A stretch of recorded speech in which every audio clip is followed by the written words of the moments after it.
सभी का स्वागत है। आज हम बात करने वाले हैं be excellent at anything by Jean Gomes and Tony Schwartz book के बारे में। सुबह की पहली किरण खिड़की के शीशों पर हल्की सी दस्तक दे रही थी।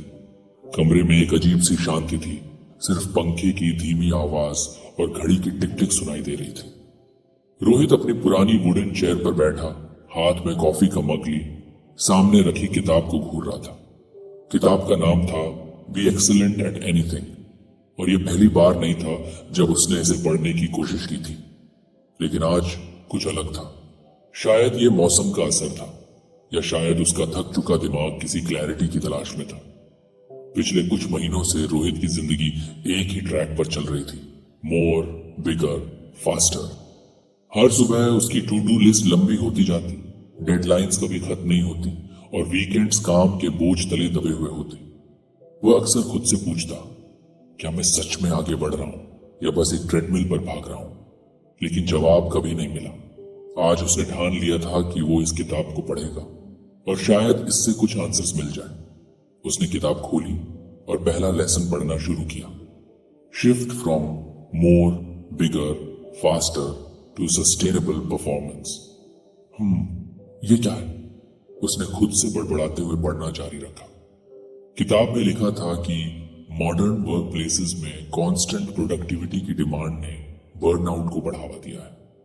अगर हम खुद की वेलबींग को प्रायोरिटी नहीं देंगे तो हम लंबे समय तक टिक नहीं पाएंगे। सस्टेनेबल परफॉर्मेंस ही सही तरीका है, न कि सिर्फ स्पीड या वॉल्यूम पर फोकस करना। पढ़ते पढ़ते रोहित ने अपनी कॉफी का एक एसआईपी लिया और आंखें बंद कर ली। अचानक उसे पिछले महीने का वो दिन याद आया जब उसकी प्रेजेंटेशन की डेडलाइन थी। उसने रात भर काम किया था, लगभग 3 घंटे सोया और अगले दिन ऑफिस में प्रेजेंटेशन दिया।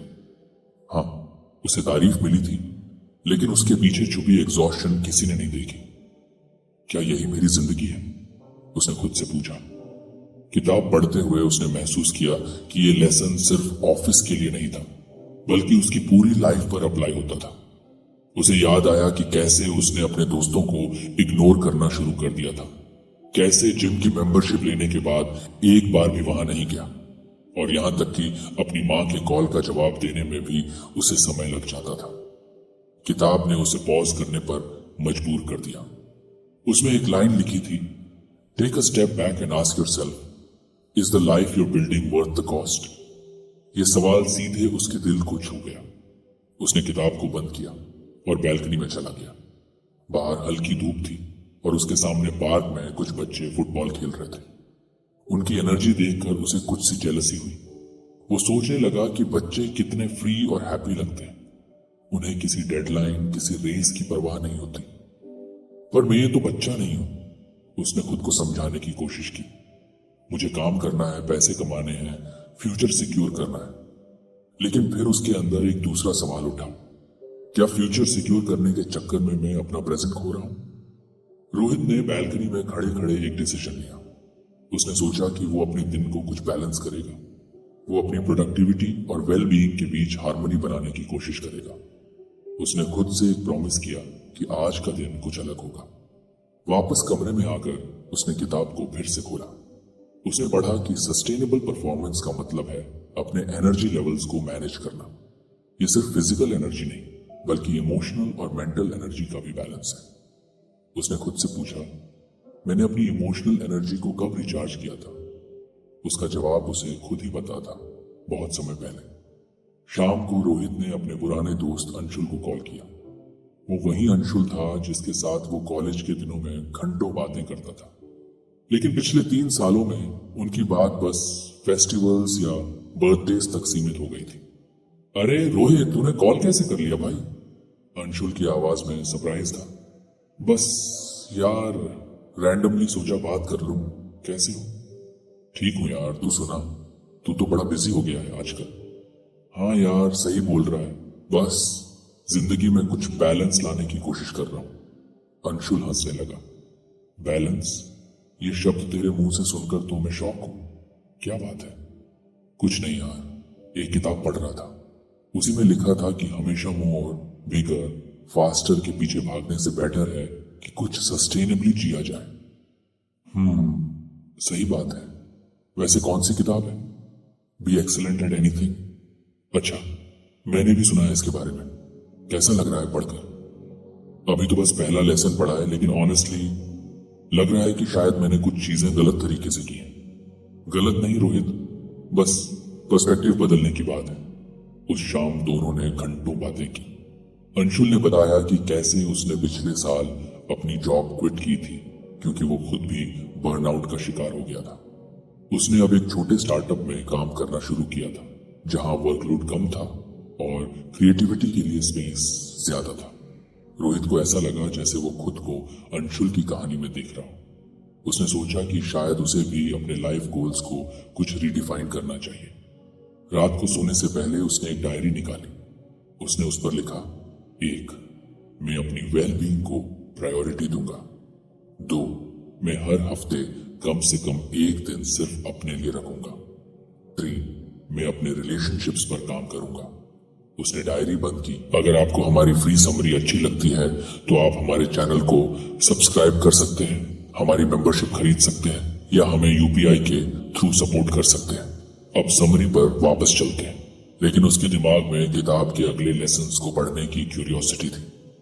उसे लग रहा था कि ये जर्नी अभी शुरू हुई है और आगे पता नहीं ये किताब उसे कहां ले जाएगी। लेकिन उसे इतना जरूर पता था कि ये जर्नी वर्थ इट होने वाली थी। सुबह रोहित की आंखें जल्दी खुल गई। उसके कमरे में हल्की ठंडक थी और बाहर से पक्षियों की आवाज आ रही थी। ये शायद लंबे समय बाद हुआ था कि उसने अलार्म से पहले उठकर खुद को रिलैक्स्ड महसूस किया। उसने धीरे से उठकर अपना कॉफी का मग बनाया और बैल्कनी में खड़ा होकर बाहर का नजारा देखने लगा। किताब का पहला लेसन पढ़ने के बाद उसकी माइंडसेट में सटल सा चेंज आने लगा था।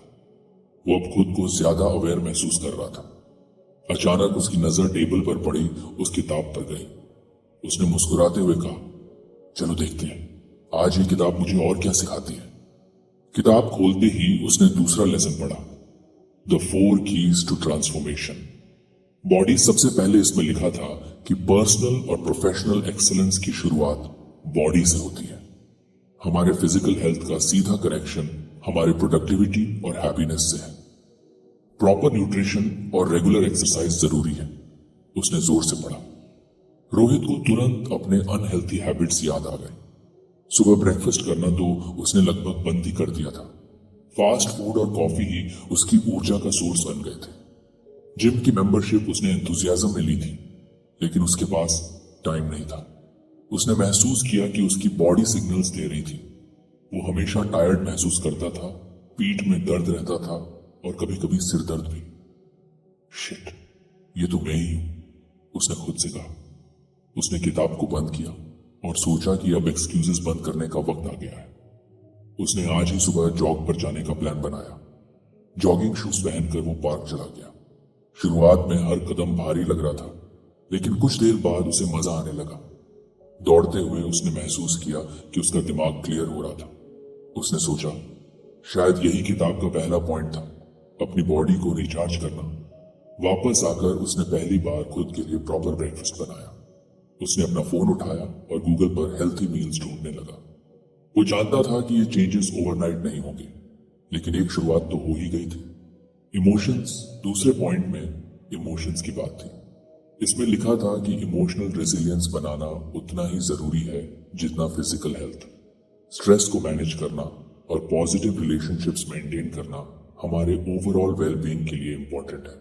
रोहित ने यह पढ़कर अपनी लाइफ के उन स्ट्रेसफुल मोमेंट्स को याद किया जब उसने खुद को इमोशनली एग्जॉस्टेड महसूस किया था। वो अक्सर अपना गुस्सा छोटी छोटी बातों पर निकाल देता था। कई बार उसने नोटिस किया था कि वो इरिटेशन में अपने कॉलीग से भी ठीक से बात नहीं करता। इमोशनल रेजिलियंस, उसने सोचा। उसने किताब में आगे पढ़ा कि इमोशनल रेजिलियंस का मतलब है स्ट्रेस को इफेक्टिवली मैनेज करना और उन रिलेशनशिप्स को प्रायोरिटाइज करना जो हमें इमोशनली सपोर्ट करते हैं। उसे फिर अंशुल की वो बातें याद आईं जो उसने कल रात की थी। उसने महसूस किया कि अंशुल से बात करने के बाद उसका स्ट्रेस कुछ कम हुआ था। उसने सोचा, शायद मुझे अपनी लाइफ में ऐसे और रिलेशनशिप्स की जरूरत है। उसने तुरंत अपनी माँ को कॉल किया। माँ, कैसी हो आप? अरे रोहित, तूने कॉल किया। मैं ठीक हूं बेटा, तू कैसा है? मैं अच्छा हूं माँ। बस सोचा आपसे बात कर लूं। अच्छा किया बेटा, बहुत दिन हो गए तेरी आवाज सुने। सब ठीक तो है ना? हाँ माँ, सब ठीक है। बस कुछ काम ज्यादा था, पर अब कुछ बैलेंस करने की कोशिश कर रहा हूँ। उसने महसूस किया कि माँ से बात करने के बाद उसका स्ट्रेस जैसे गायब हो गया था। उसने सोचा, अगर मैं रोज ऐसा करूं तो शायद मेरी इमोशनल हेल्थ इंप्रूव हो सकती है। माइंड, तीसरे पॉइंट में माइंड की बात थी। माइंडफुलनेस और फोकस को एनहांस करना कॉग्निटिव परफॉर्मेंस को इंप्रूव करता है। रोहित ने किताब को पढ़ते हुए सोचा कि उसका माइंड कितना स्कैटर्ड रहता है। कभी ईमेल्स, कभी कॉल्स और कभी सोशल मीडिया। उसका ध्यान कभी एक जगह टिकता ही नहीं था। किताब में लिखा था कि हमें अपने माइंड को काम करने के लिए माइंडफुलनेस प्रैक्टिसेस करनी चाहिए। माइंडफुलनेस, इसका मतलब है कि प्रेजेंट मोमेंट में रहना, उसने खुद से कहा। उसने उसी वक्त यूट्यूब पर माइंडफुलनेस मेडिटेशन सर्च की। उसने 10 मिनट की एक सिंपल मेडिटेशन प्रैक्टिस को फॉलो करना शुरू किया। पहले पहले उसे कुछ ऑकवर्ड फील हुई, लेकिन जैसे जैसे उसने अपनी ब्रीदिंग पर फोकस किया, उसे एक अजीब सी शांति महसूस होने लगी। मेडिटेशन के बाद उसने महसूस किया कि उसका माइंड कुछ क्लियर हो गया था। उसने एक नोटबुक निकाली और अपने दिन का प्लान बनाया। उसने अपने फोन को एयरप्लेन मोड पर डाला और अपने इंपॉर्टेंट टास्क पर काम करना शुरू किया। फोकस करना इतना मुश्किल भी नहीं है, उसने मुस्कुराते हुए सोचा। स्पिरिट, चौथे पॉइंट में स्पिरिट की बात थी। इसमें मीनिंगफुल कनेक्शंस और पर्पस की इंपॉर्टेंस बताई गई थी। रोहित ने यह पढ़कर पॉज लिया। उसे लगा कि यही शायद सबसे चैलेंजिंग पार्ट है। उसने सोचा, मेरे काम का पर्पस क्या है? मैं जो कर रहा हूं, क्या वो सच में मीनिंगफुल है? उसने महसूस किया कि उसका काम सिर्फ पैसों के लिए था। उसे इसमें कोई खास सेटिस्फैक्शन नहीं मिलता था। उसने फिर से किताब को पढ़ा। इसमें लिखा था कि अपने काम में पर्पस ढूंढने के लिए हमें अपने वैल्यूज को समझना चाहिए। वैल्यूज? उसने खुद से पूछा। उसने एक नई नोटबुक निकाली और लिखा, 1, मुझे लोगों की मदद करना अच्छा लगता है। 2, मुझे क्रिएटिविटी पसंद है। 3, मैं ऑनेस्ट और ट्रांसपेरेंट रिलेशनशिप्स में बिलीव करता हूं। इन वैल्यूज को पढ़कर उसने सोचा कि वो अपने काम में इन वैल्यूज को कैसे इंक्लूड कर सकता है।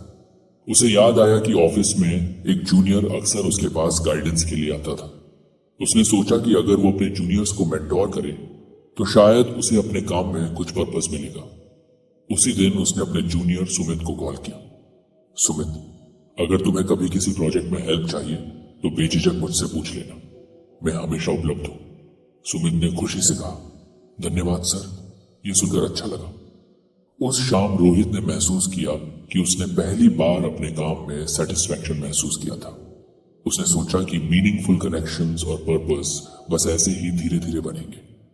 रिफ्लेक्शन। रात को सोते वक्त रोहित ने अपने दिन के बारे में सोचा। उसने महसूस किया कि किताब के इन 4 पॉइंट्स ने उसकी लाइफ में एक नई क्लैरिटी दी थी। उसने अपनी डायरी में लिखा, 1, शरीर, मैं अपनी शारीरिक स्वास्थ्य पर ध्यान दूंगा। 2, भावनाएं, मैं सकारात्मक संबंध बनाए रखूंगा। 3, मन, मैं मानसिक शांति प्रैक्टिस करूंगा। 4, स्पिरिट, मैं अपने काम और रिलेशनशिप्स में पर्पस ढूंढूंगा। रोहित को लगा कि यह जर्नी अभी लंबी थी। उसने किताब को बेड साइड टेबल पर रखा और सोचा, कल पता नहीं ये किताब मुझे क्या सिखाएगी, लेकिन एक बात वो जानता था, यह किताब उसकी लाइफ को ट्रांसफॉर्म कर रही थी और वो इसके लिए रेडी था।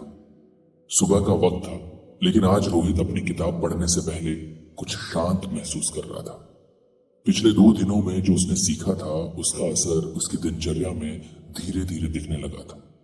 वो सुबह जॉगिंग के लिए जाता, बैलेंस्ड ब्रेकफास्ट करता और काम पर जाने से पहले 10 मिनट की माइंडफुलनेस प्रैक्टिस जरूर करता। उसने महसूस किया कि उसकी एनर्जी लेवल्स पहले से बेहतर हो रही थी। आज उसकी एक्साइटमेंट और क्यूरियोसिटी कुछ ज्यादा थी। उसने अपनी कॉफी का पहला SIP लिया और किताब खोली। अगले लेसन का नाम था oscillation between intense work and recovery. Rohit ने पहला पैराग्राफ पढ़ा। श्वार्ट्ज और गोम्स ने लिखा था कि प्रोडक्टिविटी को मैक्सिमाइज करने के लिए जरूरी है कि हम इंटेंस फोकस और रिकवरी के बीच ऑसिलेट करें। सीधे शब्दों में, हमें अपने काम को छोटे इंटेंस सत्रों में करना चाहिए जिनके बीच ब्रेक्स हों। ये मेथड हमारे नेचुरल एनर्जी रिदम्स के साथ अलाइन होती है, जिससे हम लंबे समय तक बेहतर परफॉर्मेंस दे सकते हैं। रोहित ने किताब को कुछ साइड में रखा और सोचा। उसे याद आया कि उसकी करंट वर्क रूटीन बिल्कुल इसके उलट थी। वो सुबह 9 बजे डेस्क पर बैठता और तब तक काम करता जब तक कि सिर दर्द न शुरू हो जाए या एग्जॉस्शन उसे मजबूर न कर दे। लंच ब्रेक भी कभी कभी स्किप हो जाता था और शाम तक वो पूरी तरह ड्रेन्ड महसूस करता था। लेकिन क्या सच में ये सही तरीका है? उसने खुद से पूछा। किताब में आगे लिखा था कि human body naturally energy cycles में काम करती है। लगभग हर 90 मिनट में हमारा फोकस और एनर्जी पीक पर होती है और इसके बाद रिकवरी की जरूरत होती है। बिना ब्रेक्स के काम करने से न सिर्फ परफॉर्मेंस गिरती है बल्कि फटीग भी बढ़ता है। रोहित को लगा कि इसे आजमाने में कोई हर्ज नहीं है। उसने आज का दिन इस टेक्निक को टेस्ट करने के लिए चुना। सुबह ऑफिस पहुंचकर उसने अपना स्केड्यूल सेट किया। उसने सोचा कि वो 90 मिनट तक अनइंटरप्टेड काम करेगा और फिर 15 मिनट का ब्रेक लेगा। उसने अपने फोन पर टाइमर सेट किया और अपनी पहली टास्क लिस्ट पर ध्यान लगाया। पहले 90 मिनट में उसने सरप्राइजिंगली बहुत प्रोडक्टिव महसूस किया। उसने कोई डिस्ट्रैक्शन नहीं ली, न ही ईमेल्स चेक किए, सिर्फ टास्क पर फोकस किया। जब टाइमर ने बीप किया तो उसने पहली बार कॉन्शियसली खुद को काम से ब्रेक लेने दिया। ब्रेक के दौरान उसने बैल्कनी में जाकर कुछ स्ट्रेच किया और कुछ पानी पिया। उसने सोचा कि इस तरह का छोटा ब्रेक लेना कितना रिफ्रेशिंग है। उसने महसूस किया कि उसके दिमाग में स्पष्टता थी और अब वो अगले कार्य के लिए तैयार था। दोपहर तक उसने ये पैटर्न फॉलो किया। हर गहन कार्य सत्र के बाद एक छोटा ब्रेक। लेकिन सबसे बड़ा फर्क लंच टाइम पर आया। आमतौर पर लंच उसके लिए बस एक और काम जैसा होता था, जल्दी खाना फिर वापस काम पर लग जाना। लेकिन आज उसने अपनी प्लेट लेकर आराम से बैठकर खाना खाया, बिना किसी अर्जेंसी के। उसने पहली बार खाने का स्वाद महसूस किया और अपने कॉलीग से कैजुअली बात की। शाम को जब उसका दिन खत्म हुआ तो उसे एक अजीब सी खुशी महसूस हुई। वो फिजिकली और मेंटली थका हुआ तो था, लेकिन ट्रेंड नहीं। उसने सोचा, ये तरीका तो सच में काम करता है। घर लौटकर उसने अपने रूटीन के बारे में सोचा। वो हमेशा समझता था कि प्रोडक्टिविटी का मतलब है बिना रुके लगातार काम करना, लेकिन यह नया तरीका उसके लिए एक रेवलेशन था। उसने खुद से वादा किया कि अब से वो अपनी एनर्जी रिदम्स को रिस्पेक्ट करेगा। उसे अचानक पिछले महीने का वो दिन याद आया जब एक इम्पोर्टेंट प्रोजेक्ट के डेडलाइन पर काम करते हुए उसने 12 घंटे बिना किसी प्रॉपर ब्रेक के बिताए थे। उस दिन उसके दिमाग ने जैसे काम करना बंद कर दिया था। उसने महसूस किया कि अगर उस दिन उसने ये ऑसिलेशन टेक्निक अपनाई होती तो शायद काम समय पर और बेहतर तरीके से हो जाता। रात को सोने से पहले उसने अपनी डायरी निकाली और लिखा, 1. इंटेंस फोकस और रिकवरी के बीच बैलेंस जरूरी है। 2. ब्रेक्स प्रोडक्टिविटी को। वो हमेशा वीकेंड पर इतना सारा काम भर लेता था कि संडे रात तक उसे सिर्फ एग्जॉस्शन ही महसूस होती थी। उसने सोचा कि अब वीकेंड पर भी वो ब्रेक्स और इंटेंस फोकस के बीच बैलेंस बनाएगा। शनिवार की सुबह उसने अपने घर की सफाई का प्लान बनाया। पहले 90 मिनट उसने घर के एक हिस्से की सफाई पर फोकस किया। जब टाइमर बजा तो उसने ब्रूम नीचे रखा और बैल्कनी में जाकर एक कप ग्रीन टी बनाई। उसने महसूस किया कि यह छोटा सा ब्रेक उसे कितना रिलैक्स्ड कर रहा था। फिर उसने अगले 90 मिनट में किचन ऑर्गेनाइज किया। इस प्रोसेस ने उसे ना सिर्फ काम को एफिशिएंटली कंप्लीट करने में मदद की, बल्कि उसने पहली बार वीकेंड पर काम करते हुए खुद को एंजॉय करते हुए पाया। शाम को उसने खुद को एक ट्रीट दी। उसने अपनी फेवरेट बुक निकाली और सोफा पर आराम से बैठकर पढ़ने लगा। उसने महसूस किया कि इन स्मॉल ब्रेक्स और इंटेंशनल फोकस ने उसे ना सिर्फ फिजिकली बल्कि इमोशनली भी रिचार्ज किया था। रोहित को अब यह समझ आने लगा था कि यह सिर्फ काम का तरीका नहीं था, बल्कि एक फिलॉसफी थी। उसने सोचा कि यह टेक्निक उसकी बाकी हैबिट्स में भी अप्लाई हो सकती है। उसने धीरे धीरे अपनी हॉबीज पर भी फोकस करना शुरू किया। वो हमेशा गिटार सीखना चाहता था, लेकिन समय की कमी के चलते ये प्लान बार बार टल जाता था। अब उसने तय किया कि वो हर वीकेंड 90 मिनट अपने गिटार प्रैक्टिस को डेडिकेट करेगा और बीच बीच में छोटे ब्रेक्स लेकर खुद को रिचार्ज करेगा। रोहित के दोस्तों को भी उसके इस ट्रांसफॉर्मेशन पर कुछ अचरज हुआ। अंशुल ने एक दिन उससे पूछा, यार तू इतना काम कैसे दिख रहा है आजकल? पहले तो हमेशा स्ट्रेस्ड रहता था। रोहित मुस्कुराया, बस एक किताब पढ़ रहा हूं, उसमें कुछ ऐसे लेसन्स हैं जो सच में काम कर रहे हैं। अच्छा, कौन सी किताब? Be excellent at anything. और ये ऑसिलेशन वाली बात क्या है? सिंपल है, इंटेंस फोकस और प्रॉपर ब्रेक्स के बीच बैलेंस। पहले मैं सोचता था कि जितना ज्यादा काम कर लूं उतना अच्छा, लेकिन अब समझ आया कि प्रोडक्टिविटी का मतलब ज्यादा काम करना नहीं, बल्कि स्मार्ट तरीके से काम करना है। अंशुल ने कहा, इंटरेस्टिंग, शायद मुझे भी ये ट्राई करना चाहिए। उस दिन रोहित ने महसूस किया कि वो सिर्फ अपनी लाइफ को बैलेंस नहीं कर रहा था, बल्कि इनडायरेक्टली दूसरों को भी इंस्पायर कर रहा था। उसने खुद से वादा किया कि वो इस टेक्निक को धीरे धीरे और रिफाइन करेगा। रात को उसने अपनी किताब का अगला लेसन पढ़ने की सोची, लेकिन फिर उसने खुद को रोका। उसने सोचा, रिकवरी का वक्त है, कल पढ़ूंगा। उसने अपनी किताब बेड साइड टेबल पर रखी और लाइट्स बंद कर दी। कमरे में अजीब सी शांति थी, लेकिन रोहित के अंदर एक नई ऊर्जा और क्लैरिटी थी। सुबह रोहित ऑफिस जाने के लिए तैयार हो रहा था। उसकी सुबह अब पहले जैसी कैओटिक नहीं रहती थी। एक स्ट्रक्चर्ड रूटीन ने उसकी लाइफ में काल्मनेस ला दी थी। उसने जॉगिंग से लौटकर नाश्ता किया, अपनी किताब के कुछ पन्ने पलटे और तैयार होकर ऑफिस के लिए निकल पड़ा। ऑफिस पहुंचते ही उसने महसूस किया कि माहौल कुछ तनावपूर्ण था। मीटिंग रूम से तेज आवाजें आ रही थी और कई लोग सिर झुकाए अपने डेस्क पर काम में जुटे थे। रोहित ने अनजाने में अपना माथा सिकोड़ लिया। वो जानता था कि ये एनर्जी ड्रेनिंग माहौल प्रोडक्टिविटी के लिए ठीक नहीं था। अपने केबिन में बैठकर उसने किताब का अगला लेसन पढ़ने का फैसला किया, the role of leadership in energy management. किताब में लिखा था कि इफेक्टिव लीडर्स का रोल सिर्फ काम को सुपरवाइज करना नहीं होता, बल्कि अपनी टीम की एनर्जी को मैनेज करना भी होता है। श्वार्ट्ज और गोम्स ने लिखा था कि लीडर्स को खुद स्वस्थ व्यवहार अपनाने चाहिए, जैसे कि ब्रेक्स लेना, शारीरिक गतिविधि को प्रोत्साहित करना और काम जीवन संतुलन को प्रोत्साहित करना। हम नेताओं का असर इतना बड़ा हो सकता है, रोहित ने सोचा। किताब के अगले पैराग्राफ में एक लाइन ने उसे झकझोर दिया, एक टीम का प्रतिबिंब उसके नेता की ऊर्जा और व्यवहार का होता है। ये पढ़ते ही रोहित का ध्यान अपने मैनेजर विनीत सर की तरफ गया। वो एक ब्रिलियंट व्यक्ति थे, लेकिन उनका वर्क स्टाइल बहुत रिजिड था। सुबह 9 बजे से लेकर देर रात तक वो बिना रुके काम करते। कोई भी उनसे बातचीत करने से डरता था, क्योंकि वो हमेशा स्ट्रेस में दिखते थे। उनके एटीट्यूड का असर टीम पर भी साफ दिखता था। सभी एम्प्लॉयज डिमोटिवेटेड और एग्जॉस्टेड रहते थे। शायद यही वजह है कि हमारी टीम इतनी बर्न आउट रहती है, रोहित ने सोचा। उसने किताब में आगे पढ़ा कि एक लीडर अगर खुद हेल्थी हैबिट्स अडॉप्ट करे तो टीम पर उसका पॉजिटिव असर होता है। लीडर्स को ब्रेक्स लेने, टीम को एनकरेज करने और एक सपोर्टिव एनवायरनमेंट क्रिएट करने की जरूरत होती है। उस दिन रोहित ने ठान लिया कि वो खुद इस अप्रोच को अडॉप्ट करेगा, भले ही वो अभी टीम लीड नहीं कर रहा था। उसने सोचा, लीडरशिप सिर्फ पोजीशन से नहीं, एटीट्यूड से होती है। उसने उसी वक्त अपनी टीम के कुछ कॉलीग्स से बात की। यार, क्यों ना हम लंच टाइम पर कुछ बाहर वॉक पर चले? उसने कैजुअली पूछा। पहले तो सबने मना किया।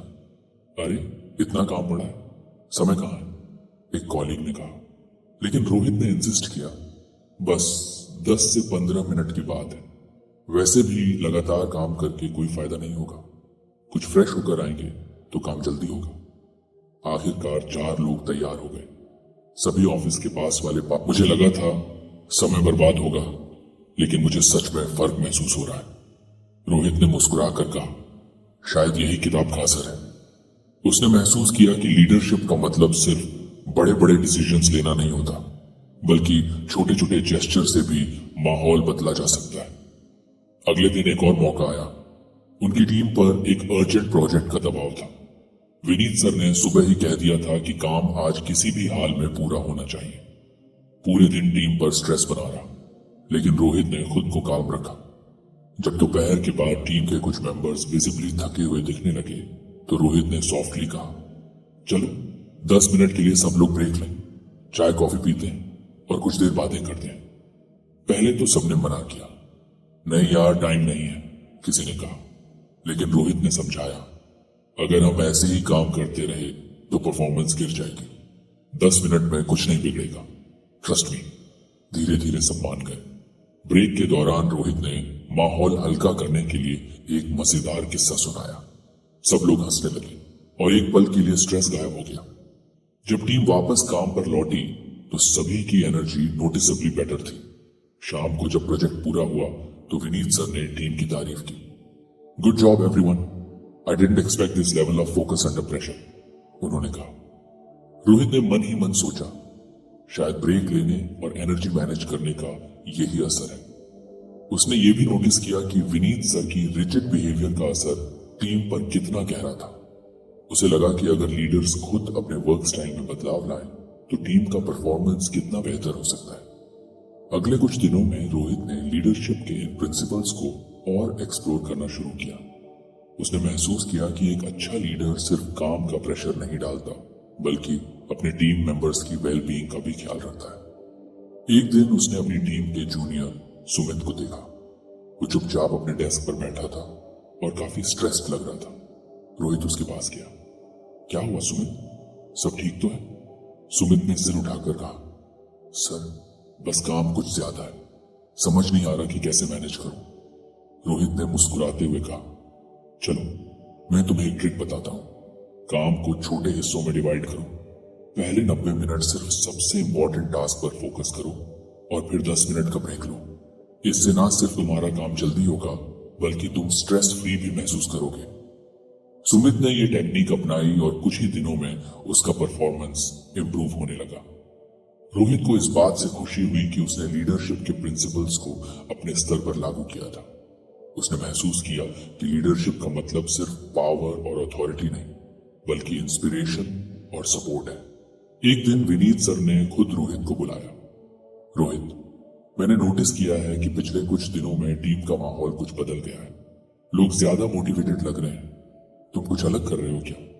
रोहित ने हल्की मुस्कान के साथ कहा, सर मैंने बस छोटी छोटी चीजें ट्राई की हैं, जैसे ब्रेक्स लेना, कैजुअल कॉन्वर्सेशंस करना। और हाँ, मैंने श्वार्ट्ज और गोम्स की एक किताब पढ़ी है जिसमें एनर्जी मैनेजमेंट के बारे में बताया गया है। विनीत सर ने दिलचस्पी दिखाते हुए कहा, इंटरेस्टिंग, मुझे भी बताओ उसके बारे में, शायद मैं भी कुछ सीख सकूं। रोहित को पहली बार लगा कि उसकी कोशिशें रंग ला रही थी। उसने सोचा, शायद लीडरशिप के ये प्रिंसिपल्स सिर्फ मुझे नहीं, बल्कि पूरे ऑफिस के कल्चर को बदल सकते हैं। उस रात उसने किताब के अगले लेसन के बारे में पढ़ने का सोचा, लेकिन फिर उसे याद आया कि रिकवरी भी उतनी ही जरूरी है। उसने किताब को बंद किया, अपनी डायरी में आज के दिन की पॉजिटिव चीजें लिखी और सोने चला गया। उसे पता था कि यह जर्नी अभी लंबी थी और आगे और भी सीखने को मिलेगा। रोहित ऑफिस में बैठा अपनी अगली मीटिंग का इंतजार कर रहा था। पिछले कुछ हफ्तों में उसने श्वार्ट्ज और गोमेस की किताब से बहुत कुछ सीखा था। उसने महसूस किया था कि प्रोडक्टिविटी और एनर्जी मैनेजमेंट सिर्फ पर्सनल लेवल पर नहीं, बल्कि वर्कप्लेस कल्चर में भी गहरा असर डालते हैं। आज भी अपनी मीटिंग से पहले उसने किताब के अगले लेसन को पढ़ने का सोचा। उसने जैसे ही किताब खोली, उसकी नजर अगले अध्याय पर गई, building meaningful relationships at work. किताब में पहली लाइन ने ही उसे सोचने पर मजबूर कर दिया। Strong relationships at work aren't just nice to have, they are essential for job satisfaction and long-term success. Rohit कुछ रुककर सोचने लगा। ऑफिस में मीनिंगफुल रिलेशनशिप्स? उसने हमेशा माना था कि ऑफिस का माहौल प्रोफेशनल रहना चाहिए और ज्यादा पर्सनल कनेक्शंस काम में डिस्ट्रैक्शन ला सकते हैं। लेकिन किताब ने इसे बिल्कुल उलट बात कही। आगे लिखा था कि जब लोग अपने कॉलीग्स और लीडर्स के साथ जेन्युइन रिलेशनशिप्स बनाते हैं तो ट्रस्ट और कम्युनिकेशन इंप्रूव होती है। इससे न सिर्फ एंगेजमेंट लेवल बढ़ता है, बल्कि काम का माहौल भी हल्का और पॉजिटिव बनता है। रोहित ने सोचा कि क्या उसके खुद के ऑफिस में ऐसा कोई एनवायरनमेंट है? जवाब था, शायद नहीं। विनीत सर के रिजिड लीडरशिप स्टाइल और हाई प्रेशर एनवायरनमेंट ने ऑफिस को काफी ट्रांजैक्शनल बना दिया था। लोग सिर्फ काम की बात करते और उसके बाद अपने अपने डेस्क पर लौट जाते। कोई हंसी मजाक, कोई फ्रेंडली बातचीत नहीं होती थी। लेकिन यह बदल सकता है, रोहित ने खुद से कहा। उसी वक्त मीटिंग शुरू होने का समय हो गया। सभी लोग कॉन्फ्रेंस रूम में आए, लेकिन माहौल यूजुअल था, कुछ टेंस और फॉर्मल।